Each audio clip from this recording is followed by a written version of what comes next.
Hi everybody. Hi Casey, hi Cara, and hi Leah. I hope you've had a great day. Hope you did something really fun and that you got lots of snuggles and cuddles. And I have another book. Shocking. This one is called The Lighthouse. Oop. There we go, The Lighthouse. I do not know what it's about, but I will tell you it's by Robert Munsch, and so we can read it together. Lighthouse, a story of remembrance.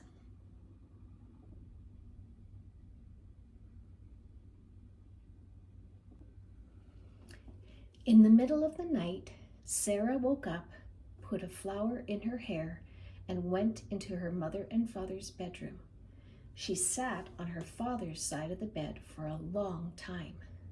Finally, he woke up and said, "Sarah, what's going on? It's the middle of the night." "Well," said Sarah, "you always told me how Grandpa used to take you out to the lighthouse in the middle of the night. And this is the middle of the night. And tonight is the night to take me." Her father lay still for a long time, and then he said, "Yes, I think this is the night." So they got dressed very quietly, went out to the car, and drove off. There was nobody else around. No cars were out, and the streetlights made the sea fog glow. When Grandpa took me to the lighthouse, there were no streetlights, and there were no donut shops open in the middle of the night, said Sarah's father. But he would have stopped if there had been donut shops, said Sarah. Right, said her father. So they stopped at a donut shop and bought a bag of maple icing donuts and some coffee. They were the only customers there. When I was little, Grandpa used to give me coffee and it always tasted terrible, said Sarah's dad. So they both drank some coffee for Grandpa. Dad's coffee tasted good and Sarah's coffee tasted terrible. They drove out of town till they came to the road that led to the lighthouse.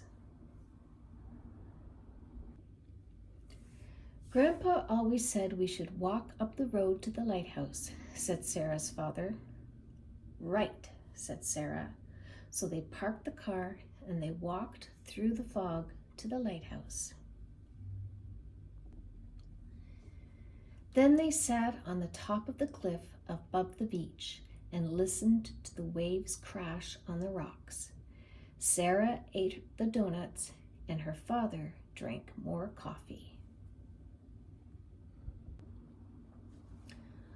All the times Grandpa took me with him, said Sarah's father, we never once went up to the top of the lighthouse. The door was always locked. We tried to open it, but it was always locked. I'm going to try the door, said Sarah. So she walked over and tried the knob, and the door opened. Sarah and her dad stood looking at the doorway. What now? Said Sarah. Grandpa would have gone up, said Sarah's father. So let's go up, said Sarah. They walked up the winding staircase, round and round and round and round, until they finally stood in front of the light. I can see forever, said Sarah. Can Grandpa see me? I don't know, said her father. Can Grandpa hear me? Said Sarah. And she yelled really loud, Grandpa! They waited a long time. He's not going to answer, said her father. They stood for a long time and listened to the foghorn and looked at the mist and the ocean. Then Sarah took the flower from her hair, the flower she had saved from her grandfather's funeral, and threw it way out over the ocean.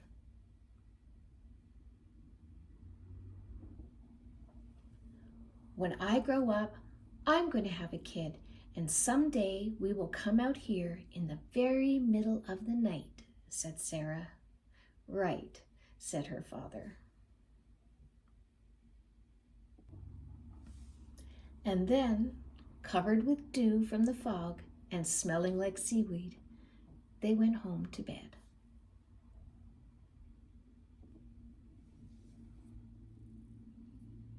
And look there, a picture of Sarah's father and her granddad at the lighthouse.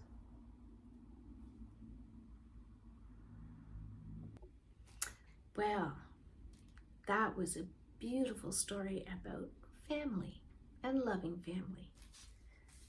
And the pictures were so pretty, really beautiful artwork. I keep looking down because I have the book here and I keep looking at the pictures.